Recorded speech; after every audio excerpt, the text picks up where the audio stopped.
What's good with y'all? I'm back with another video. A lot of y'all that don't talk to me on a day-to-day basis might have thought that I already left to Medellin, Colombia. Well, I have not left to Medellin, Colombia yet. I'm still here in the US, but I'm leaving soon. And as y'all saw from the video, I'm going to be dropping some game for y'all, some sauce on how I was able to get a free flight from here to Medellin, Colombia. So without further ado, let's get right into it. Let's get into the sauce. Let's get into the game. But if you're new here, make sure to like, comment, and of course subscribe. We're dropping content about making money online, credit, and living a digital nomad lifestyle. So if any of those things interest you, go ahead and subscribe and keep watching so you can see my ugly face. But let's get right into the game. So the way I was able to do this was basically by applying for a credit card. And the credit card that I applied for was the Citi Advantage Platinum Select card. And while I was literally booking my flight, I use a site called kayak.com to basically check the lowest prices on flights. And they give you like certain dates that are lower compared to other dates. So I clicked on a certain date, and the best couple options were Spirit, Frontier, and like American Airlines and Delta. I'm like, I don't want to fly Frontier or Spirit. And I was like, let me try to find a possible way that I can do this by flying American or Delta. And I just went down a rabbit hole of watching a whole bunch of travel hacking videos and just educating myself on how I could do this. So I ended up choosing American Airlines because they had the best and cheapest flight from my house, from my like home airport of ATL, Georgia, to Medellin, Colombia. So what I did, I found the flight on a specific date, and as I'm literally booking the flight was going to be like $190. I'm like, damn, I'm really going to have to pay this to go one way from here to Medellin. And as I'm literally applying for the card, right as I'm about to submit it, there's a promo to apply for a credit card. And the credit card is the Citi Advantage Platinum Select card. And the bonus offer that I got was $250 statement credit when you spend anything on American Airlines. So that counts as tickets. If you buy something on the plane, anything with American Airlines, they'll credit you back $250 once you spend $250, plus an extra 40,000 miles when you spend $2,000 in the first 3 months with the card. So instantly as I saw this, my eyes lit up. I'm like, I'm gonna be able to get the flight for free. So basically, I applied for the card and I ended up getting approved for the card, and then I used that to pay for the flight. So now that I paid for the flight on the card, they're gonna reimburse me that money at the end of the month on my statement credit. So basically, I got that flight for free, and that's how I did that. So now that you guys know that, I gave y'all the sauce at the beginning. For those that are interested in the data points that I had and the data points that you need to get the card, I'm going to be breaking that down and just some key things about the card. So basically, when I applied for the card, actually first, let me tell y'all about the card. So as I told y'all before, $250 statement credit plus 40K miles after you spend $2,000 in the first 3 months. Some people have different offers. There's different offers going around. Some of them are 60,000 miles after spending like 3,000 in the first 3 months. Others are like 50,000. I think the offer that I got was the best offer because technically it's $250 plus 40,000 miles for $2,000 in spend, which is literally nothing, and I get a statement credit right away plus miles. So I think that offer is the best. But if you're just going primarily for miles, try to find the offer that is 60K miles, and I think it's like $3,000 in spend in the first 3 months. So those two are the better offers depending on if you want some cash back or if you want just strictly miles. But the data points that I had was, I actually kept this paper that they sent when I applied for the card and got approved. So for you guys that are trying to get this card, they pulled Experian, which was crazy because when I was looking up like things about the card, data points about the card, everybody's saying that Citi pulls from Equifax. But for me, they pulled Experian when I got this card.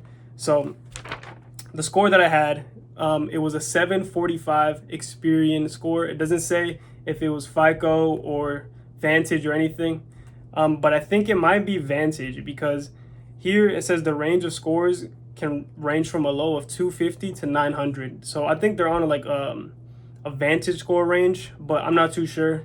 This stuff changes all the time, so I'm not too sure. But my score was a 745 with Experian. That's what they pulled, and that's what they used to approve me for the card. And let's see, some key factors of that adversely affected your credit score. So some key factors that negatively affected my credit score and their decision to approve me. Oh, also I got approved for a $6,400 limit. That's not too high, but it's also not too low, being that it's my first card with Citi and I've literally never built a relationship with them. So remember, when you guys want to get approved for higher limit cards, make sure to build the relationship with that institution for at least a couple months, probably like 2 to 3 at the minimum, to get the highest amount possible. But some factors that adversely affected my score was length of time accounts have been established on your credit report. So basically that means the length of time, basically just the age of my accounts. So that means they're saying the length of time was short on my accounts on my credit report. So that's just credit age. My accounts probably are not seasoned yet. I've only been in credit for about 3 years now. My longest credit line is 3 years. So for them, that's a short amount of time. The next point is your credit report shows proportion of loan balance to loan amount is too high. That's basically, I had a high utilization on a loan, which I don't know why they're saying that, because literally last month, I paid off my auto loan completely because I sold my car. So I don't know why they're saying that it's too high, but maybe the score hadn't updated yet. I don't know. But also, when I applied for this card, I did have a high utilization on other cards, which I don't recommend you doing when you're applying for a card. But the next point is your credit report shows too many accounts with balances. Like I just said, I had high utilization on my other accounts. So they're saying that negatively affected me, which of course high utilization is going to negatively affect you, because if an institution is trying to extend credit to you and they see that you already have a lot of used credit from other institutions that you're not paying back, why are they going to give you more credit? It just doesn't make sense. You look way riskier than if you had very low utilization. So make sure you guys keep that utilization low. And finally, the last point is your credit report shows that proportion of balance to credit limits on bank or other revolving accounts is too high. Literally the same thing, credit utilization. Make sure you guys keep that at a very, very low score, at a low percentage rate, because that adversely affects when you guys are applying for cards. Nobody's going to extend credit to you if you're already using a lot of credit and you're not paying it back. So make sure you guys pay that off. But yeah, that was basically my data points with the cards, with my credit score to get that card. Let me see if there's any other key information that I want to tell you guys.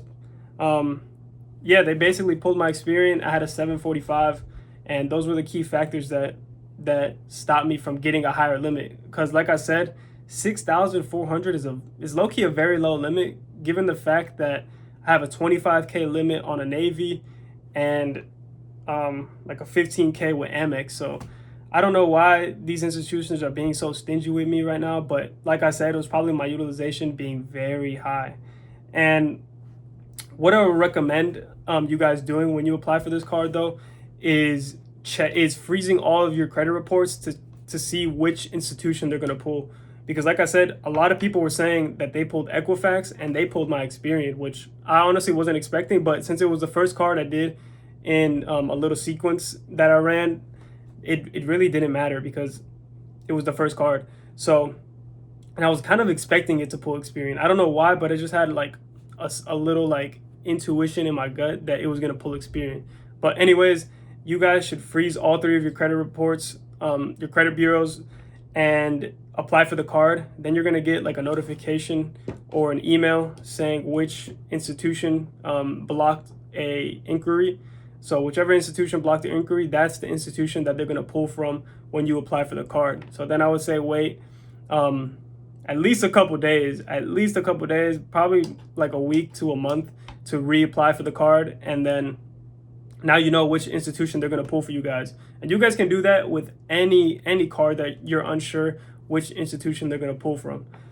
There's also probably some videos on YouTube where there's people that freeze. I think I'm gonna drop a video for you guys like that, where I'm gonna freeze all my credit reports and basically apply to a shit ton of cards so I can have like a whole lenders list of which institutions pull from where. I kind of have one already, but I want to make sure, because a lot of people said that Citi pulls Equifax. I don't know if they're switching up like recently, like just recently, but they pulled Experian for me. It could depend on your location, but it also could just depend on what they want to do that day. So like I said, freeze all 3 of your reports and then apply, see which one they pull, and then reapply again once you know which one they're going to pull.